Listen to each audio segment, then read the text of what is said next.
elevamos el pensamiento a Dios nuestro Padre, al Maestro Jesús,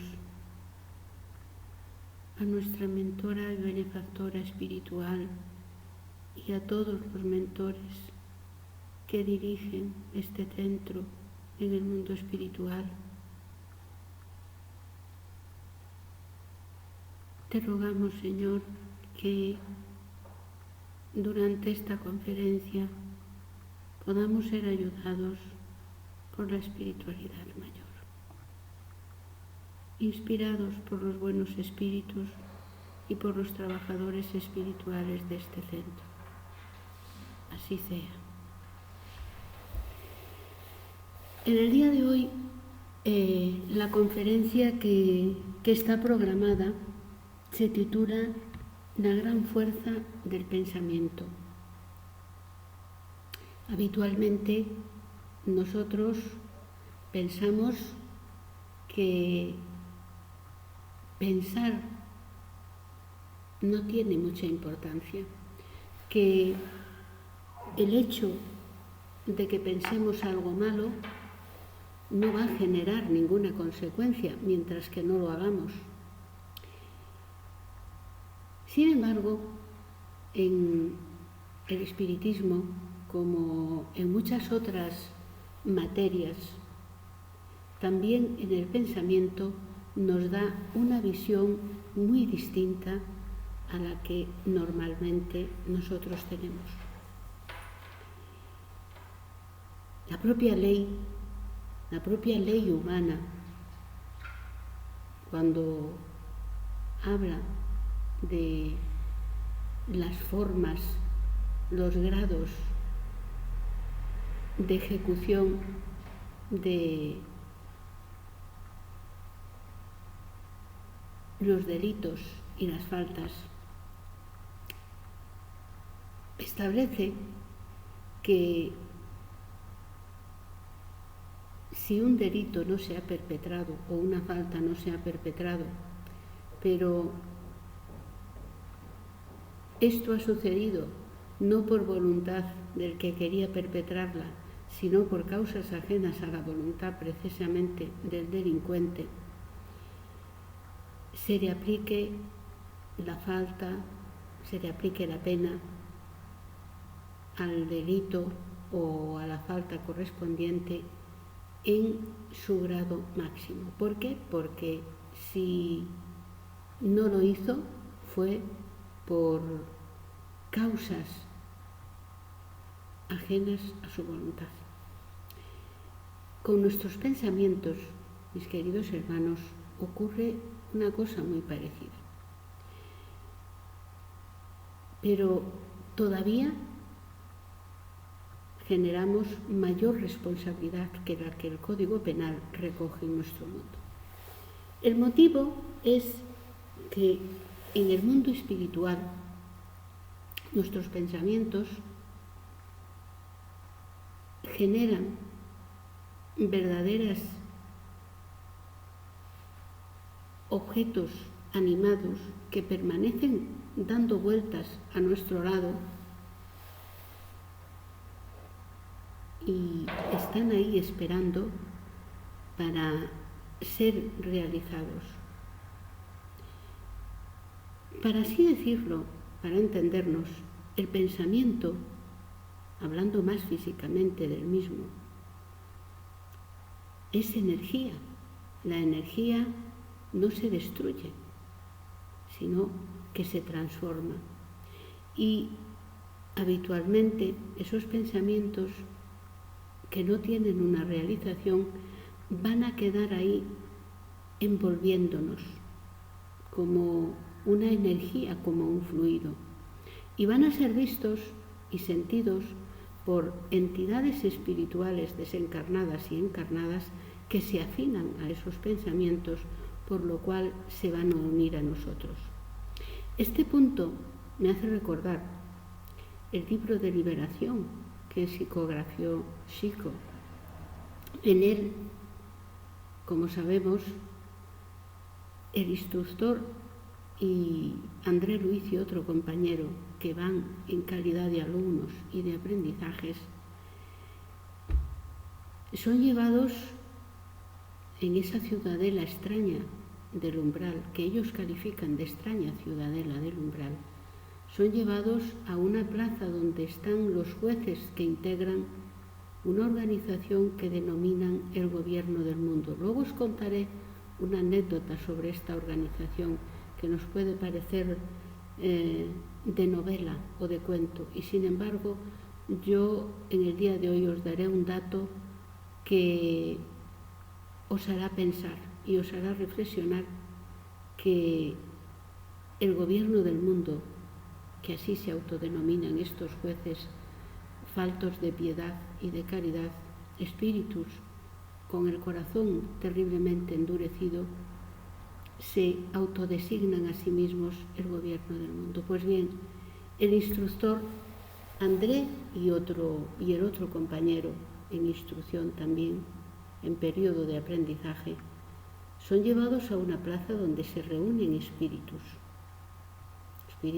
que acaban de desencarnar, la mayor parte de ellos, y terminan en esa ciudadela del umbral. Ellos los reúnen a todos en la plaza. ¿Por qué? Porque al reunirlos a todos, automáticamente ellos empiezan a unirse por grupos que son afines, puesto que han conculcado los mismos delitos en vida. Qué cosa más extraordinaria, puesto que esto André se extraña de esta situación, de esta inteligencia de las almas instruidas en el mal. Y cómo ellos, para evitar horas y horas de conversaciones con cada una de las entidades, los unen a todos y ellos propios van uniéndose por grupo aquellos que tienen o que han practicado delitos en común. ¿Y por qué lo hacen? Por el pensamiento. En esa obra, cuya lectura y estudio haremos aquí en el centro cuando llegue el momento. De momento estamos con otra obra de André, pero es increíble las enseñanzas que se pueden extraer de este libro Liberación. Las criaturas allí reunidas, una de ellas se queja y dice: ¿cómo estoy yo con calumniadores, con el grupo de calumniadores? ¿Por qué?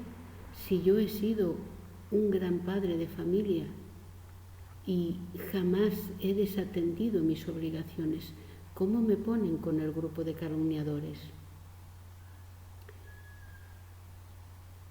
Los secuaces del gobierno del mundo, que llevan un aparato cristalino con el cual observan las telas de pensamiento de las entidades, le indica que porque él propio fue un calumniador, inventándose enfermedades y dolencias que nunca padeció, culpando a sus órganos de un mal funcionamiento cuando en realidad no estaba enfermo, no había tal enfermedad.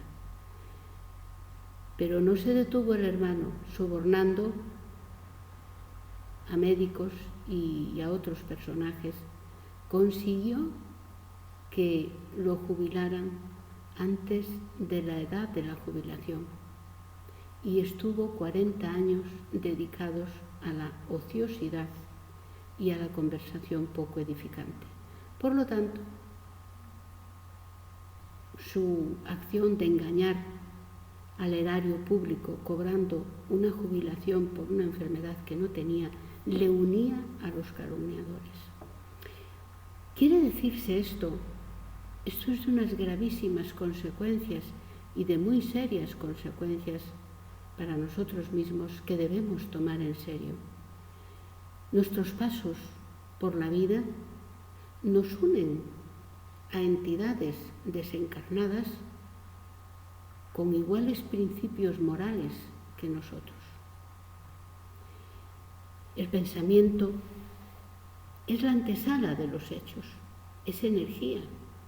Y como energía se dirige siempre hacia el objeto, el sujeto o la situación que nosotros, o en la que nosotros, o en el que nosotros estamos pensando, para bien o para mal. Si el pensamiento es optimista, es bueno y está siendo encuadrable dentro de las leyes de amor que rigen el universo, no pasa nada. Nuestro pensamiento es el llamado edificante cuando está dentro de las leyes de Dios. El problema, queridos hermanos, comienza cuando esos pensamientos nuestros no están o no son encuadrables o no hay modo de encuadrarlos dentro de la ley de Dios, porque siguen siendo energía. Por lo tanto, no se destruyen, se transforman. Y, entre otras cosas, se transforman en verdugos y en agentes mortificadores de nosotros mismos. ¿Cómo es eso? Es bien fácil. Nosotros tenemos dos cuerpos, uno físico y material y otro espiritual, que es de naturaleza electromagnética y sobrepasa al cuerpo físico, creando alrededor de todos nosotros una aureola más o menos grande, más o menos opaca o luminosa, conforme sea nuestra elevación moral. En esa aureola que nos rodea quedan establecidos nuestros pensamientos, quedan grabados en nuestro cuerpo mental, por otra parte. Por eso las entidades desencarnadas con conocimientos y elevación suficiente les es bien fácil conocernos, puesto que los pensamientos están situados alrededor nuestro. El pensamiento es energía y dependiendo, por lo tanto, de la voluntad que impongamos a esos pensamientos, van a tener una intensidad mayor o menor. No debemos extrañarnos. Nosotros los espíritas ya hemos estudiado que la oración conforme al espiritismo debe ser hecha de todo corazón, breve y sobre cosas reales. Y entonces esa oración dirigida de ese modo desde nuestro corazón, sin buscar palabras hermosas para adornarla, sino el simple deseo sincero y honesto que sale de nuestro corazón, es capaz de llegar a las inteligencias, a los seres espirituales desencarnados muy elevados y superiores. Por el contrario, cuando nuestra oración es una larga exposición de todo lo que deseamos o de lo que no deseamos, cuando pedimos cosas o deseos fuera de lugar, cuando en vez de una queja, en vez de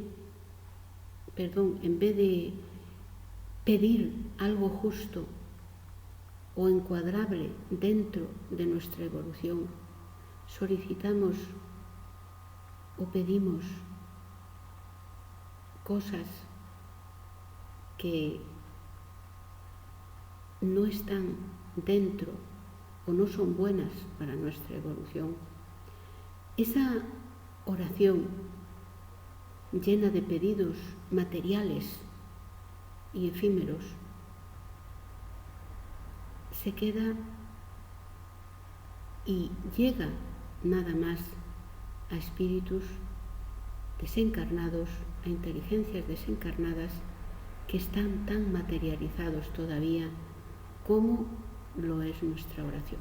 Por lo tanto, vemos que no es nada raro lo que el espiritismo nos informa sobre los pensamientos.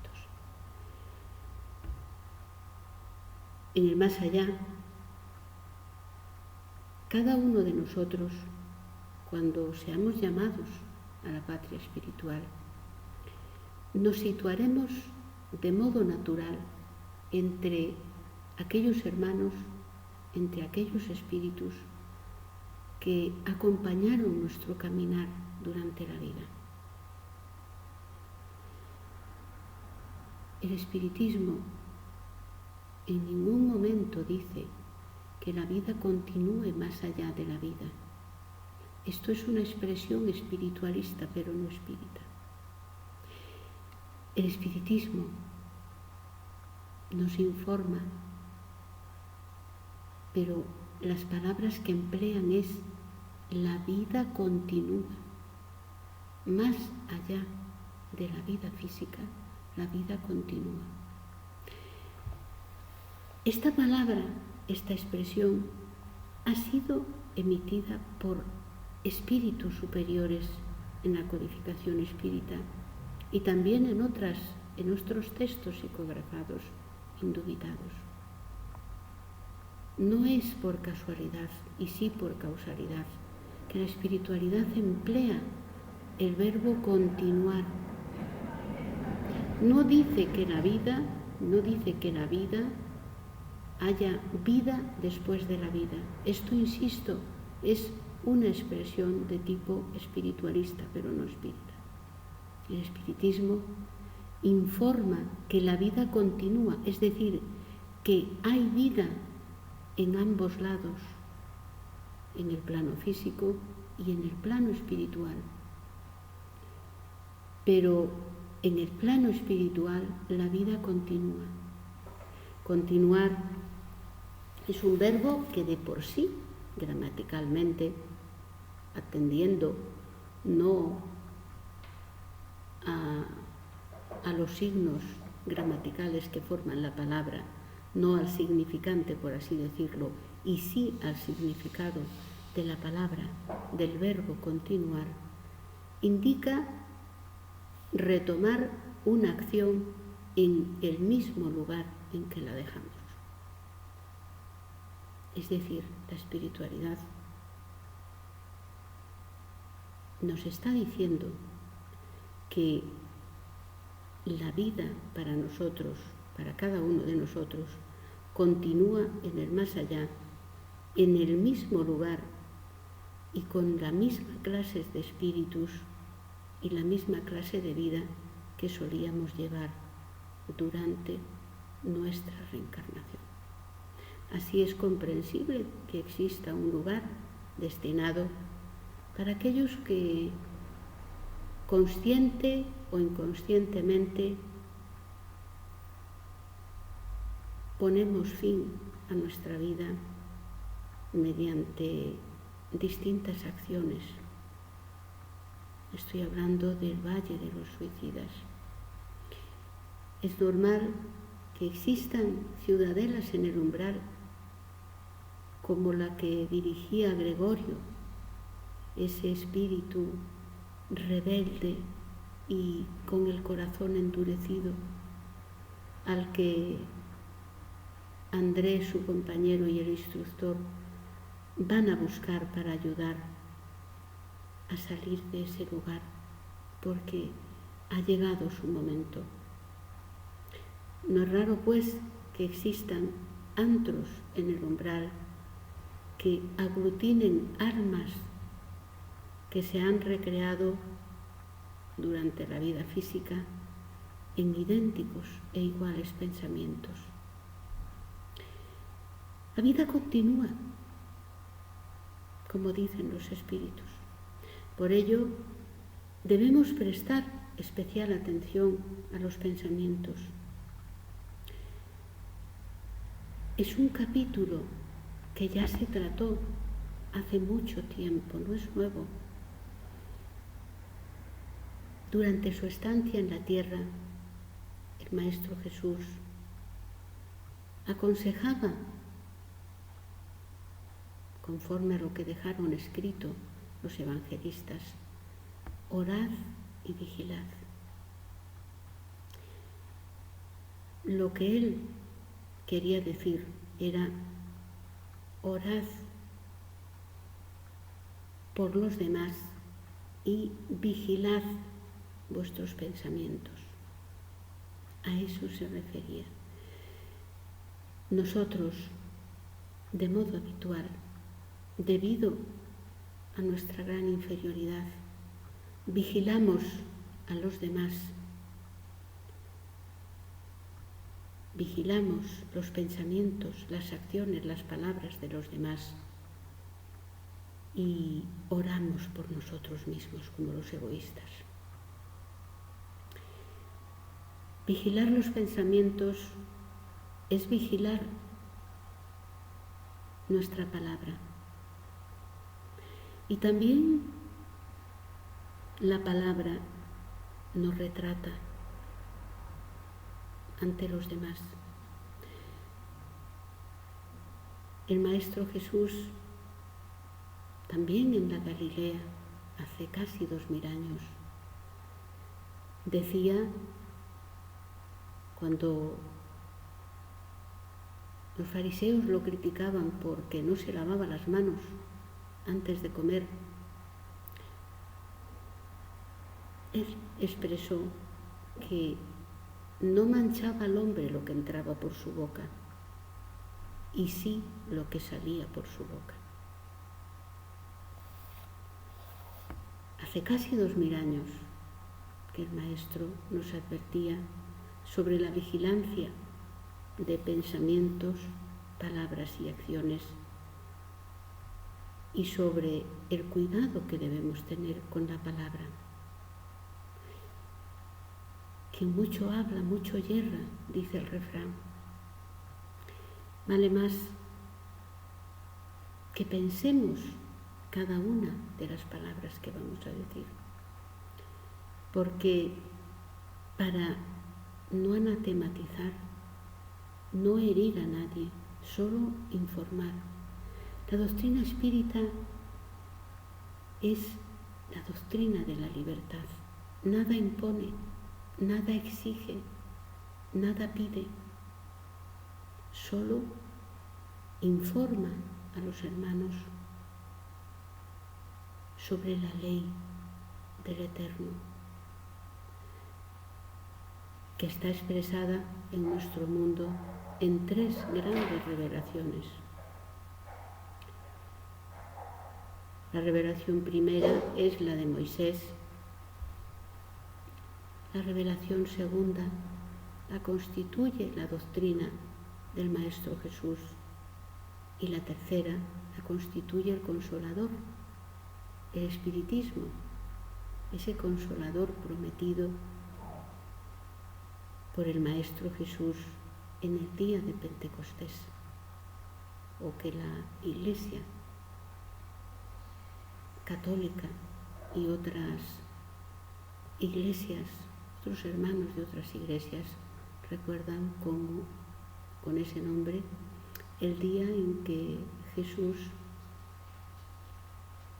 finalizó ese periodo de aproximadamente 40 días en el que estuvo entre los apóstoles después de su desencarnación y que luego volvió a la patria espiritual. Sin embargo, prometió el envío de un consolador. A ese consolador se refería a la doctrina consoladora que constituye el espiritismo. Mas no es una doctrina que imponga, que se quiera imponer por la fuerza, sino por la razón. Es la fe razonada. Por eso, de ahí, estas charlas en las que, a través de un lenguaje sencillo, con que todo el mundo puede entender la gran fuerza que tienen los pensamientos, se dirigen, como digo, con distinta intensidad, en todo caso, con la entidad con que son emitidos, se dirigen hacia la situación, la cosa o el sujeto al cual nos dirigimos ese pensamiento, envolviendo al ser o a la situación, con resultados buenos o malos. Fijaos, cuando irradiamos, lo que hacemos es envolver fluídicamente a la persona, a la situación o a la cosa a la cual queremos proteger y ayudar y envolver con nuestro amor. Eso es irradiar, y lo realizamos a través del pensamiento. Y sabemos que surte efecto. Pues, mis queridos hermanos, también surte efecto en sentido contrario, cuando nuestros pensamientos están impregnados de odio, de rencor, de maldad, etcétera, etcétera. También surgen efecto. Y dirigidos los malos pensamientos hacia la persona que es objeto de nuestro odio, de nuestro rencor, esa persona solo tiene un modo de protegerse contra ellos, y es no sintiendo odio ni rencor por nosotros, sino sintiendo todo lo contrario. En ese caso, esa energía perniciosa y deletérea que nosotros enviamos hacia él o ella, o hacia esa situación o circunstancia, es devuelta hacia nosotros. Por lo tanto, cuando pensamos en contra de las leyes de Dios, cuando nuestro pensamiento va en contra de las leyes de amor infinito de Dios nuestro Padre, puede volver a nosotros y envolvernos a nosotros fluídicamente.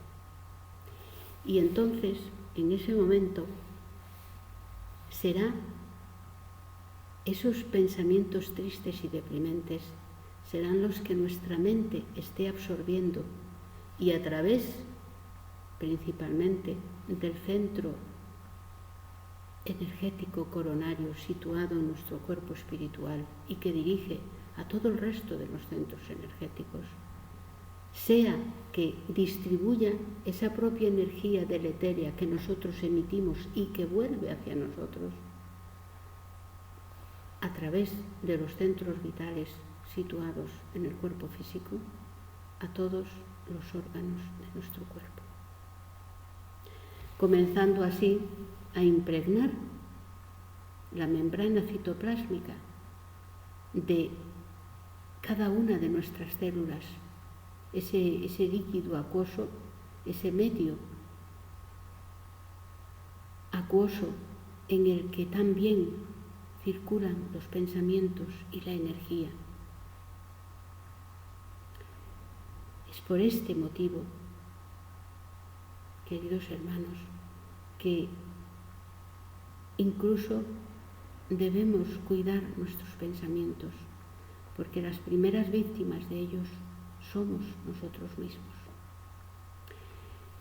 Y la mayor o menor fuerza de esos pensamientos depende de la voluntad que nosotros imprimamos a los mismos. Por ello, cada vez que nosotros pensemos, parémonos un momento y digamos, el pensamiento que tengo está dentro o fuera de la ley de Dios. Si está dentro de la ley de Dios, no tenemos de qué preocuparnos. Si está fuera, por nuestro bien debemos cambiar. ¿Y cómo sabemos si un pensamiento está dentro de la ley de Dios o fuera de la ley de Dios? Hace 2000 años también que lo explicó el Maestro Jesús. Si tenéis duda de si una acción, palabra o pensamiento vuestro es legítimo ante la ley de Dios, si es bueno o es malo, solo hay un modo de comprobarlo, muy sencillo. Poneos en el lugar de vuestro hermano, en el lugar del otro. Imaginaos que alguien piensa de vosotros, dice de vosotros o os hace a vosotros lo que vosotros estáis a punto de pensar, decir o hacer al hermano.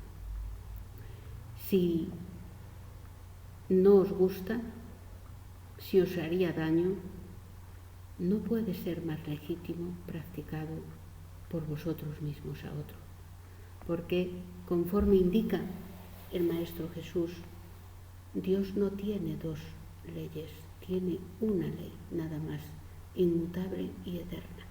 Ese es el mejor modo de medir la licitud o ilicitud de nuestros pensamientos, entendiendo como pensamientos lícitos aquellos que están dentro de las leyes de Dios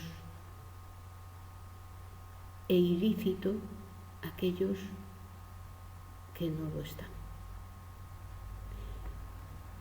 Bajo este punto de vista, este en general es el punto de vista de la doctrina espírita en lo concerniente a los buenos y los malos pensamientos. Esto en cuanto a los malos pensamientos, pero los buenos también tienen su efecto. En una de las muchas conferencias que un hermano conferenciante espírita tiene en internet, se expresa que un día él llegó para dar una conferencia a determinada institución espírita y allí echó de menos a una de sus trabajadoras. Preguntó por ella y los hermanos le informaron que estaba muy mal, que en realidad que los médicos le habían dado 4 meses de vida a lo sumo. Y entonces él se preparó cuando tuvo tiempo al otro día para ir a verla. Y la fue a ver y dijo que apenas había podido reconocerla de lo demacrada y mal que estaba. Estaba esperando la muerte. La enfermedad ya la había vencido. Y entonces él, hablando con ella, estuvo infundiéndole valor, le tomó la mano, le dio ánimo, esperanza. Y de repente sintió una gran energía que había en aquel cuarto, energía que provenía de unos espíritus muy elevados. Y el hermano Raúl Teixeira, que así se llama el médium al que hago referencia y gran conferenciante espírita. Pensó qué bien ayudada y protegida está la hermana. Saldrá adelante, Dios mío. Más animada, la dejó y se fue. Y transcurrió un tiempo y él nada sabía si al final esta hermana había desencarnado o no había desencarnado. Muchas veces acudía a su pensamiento, pero realmente no lo sabía. Hasta que, transcurriendo aproximadamente, creo recordar, un año, Raúl Teixeira volvió hacia ese centro a dar una conferencia y entonces, entre el público, pudo ver al marido de su gran amiga y que estaba con una señora muy guapa y muy joven, de largos cabellos, morena. Y entonces él pensó, dice, ha desencarnado la pobre. Y el viudo, fíjate, ya está con otra. Dice, y será que yo tendré que darle un abrazo así que termine la conferencia. Dios mío, ¿cómo voy a hacer? Y él ya se estaba preparando para lo peor. Ya él pensaba que su amiga había desencarnado, y no solo eso, sino que el viudo ya estaba con otra. Cuando terminó la conferencia, las personas fueron acercándose a Raúl, como hacemos todos cuando termina una conferencia el hermano Raúl Teixeira, para cumplimentarle. Y se acercó el marido de su amiga y aquella señora que estaba con él. Y viendo que Raúl no la reconocía, ella le dedicó una sonrisa y le dijo, pero no me conoces. Y entonces Raúl pudo ver un diente de oro que tenía la señora y que él reconoció como el de su amiga. Pero tan transformada estaba desde la última vez que la había visto, que no tenía pelo debido a la quimioterapia que le había sido aplicada, pues ella tenía un cáncer. La veía tan cambiada que no la reconoció y sin embargo era su amiga. Ella le relató que desde el día de su visita ella empezó a mejorar muy progresiva, muy lenta, pero progresivamente. Y pasados aproximadamente 2 meses, un día los doctores entraron en su habitación y ella pensó, dijo, bueno, ya me vienen a decir que ya estaré pronta para partir, para la espiritualidad. Pero lo que le venían a decir los médicos era bien distinto. Le venían a decir que todas las células cancerígenas habían desaparecido del torrente sanguíneo y que consideraban que del cáncer no había ya rastro alguno. Estaba curada. Desde ese momento ella tuvo el alta, empezó a caminar, volvió al centro espírita, que por cierto allí creo recordar que explica el hermano Raúl Teixeira que atendía a 50 criaturas, que daba conferencias, ejercitaba la mediunidad, etcétera, etcétera. Y la espiritualidad, los espíritus que dirigían el centro, ante la gran obra que ella desenvolvía en la tierra en ese momento, habían considerado pedirle al Maestro Jesús la curación de la hermana, y esa curación había tenido lugar.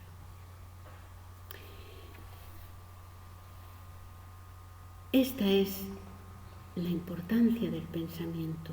No debemos dejarnos vencer por pensamientos deprimentes. Su amiga de Raúl Teixeira, el día que él llegó junto a ella, se había abandonado a los brazos de la muerte. Y sin embargo, a partir del diálogo que mantuvo con el hermano Raúl y de las reflexiones que a solas le inspiraría, esos espíritus tan elevados que Raúl sintió en ese cuarto. Ella retoma de nuevo y la salud vuelve de nuevo a instaurarse en su vida. Un filósofo decía que somos lo que pensamos. Y efectivamente es así. Nuestros pensamientos nos retratan porque no tienen testigos. Habitualmente con la palabra tenemos cuidado. Con nuestras acciones también tenemos cuidado. Pero nuestros pensamientos, por ser nosotros únicamente los testigos de los mismos, gozan, yo no diría de libertad, sino de libertinaje. Por eso a veces nos perdemos por laberintos de los que tardamos en salir muchísimo tiempo. Nada más, queridos hermanos, ya me he pasado 5 minutos de la hora que cada domingo me propongo no sobrepasar, esperando que toda esta charla, esta humilde charla, nos sirva para que tengamos cuidado con esos pensamientos. No estamos solos, estamos rodeados de hermanos espirituales desencarnados, lo queramos creer o no. Y como decía Saulo de Tarso, el que luego fue llamado el apóstol de los gentiles, el convertido de Damasco, no estamos solos y cada uno elige a los testigos. Valga decir, donde ponemos nuestro pensamiento, atraemos todos aquellos seres que, encarnados o desencarnados, tienen idénticos o parecidos pensamientos. Nada más. Y vamos a realizar la oración de cierre de este estudio de hoy correspondiente al domingo, dando gracias a nuestra benefactora espiritual, nuestra amada Sheila, por su ayuda inestimable al ampararnos desde el lugar espiritual en el que está,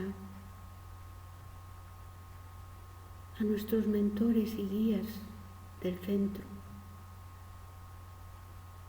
al Maestro Jesús, a los trabajadores espíritas desencarnados y a los encarnados,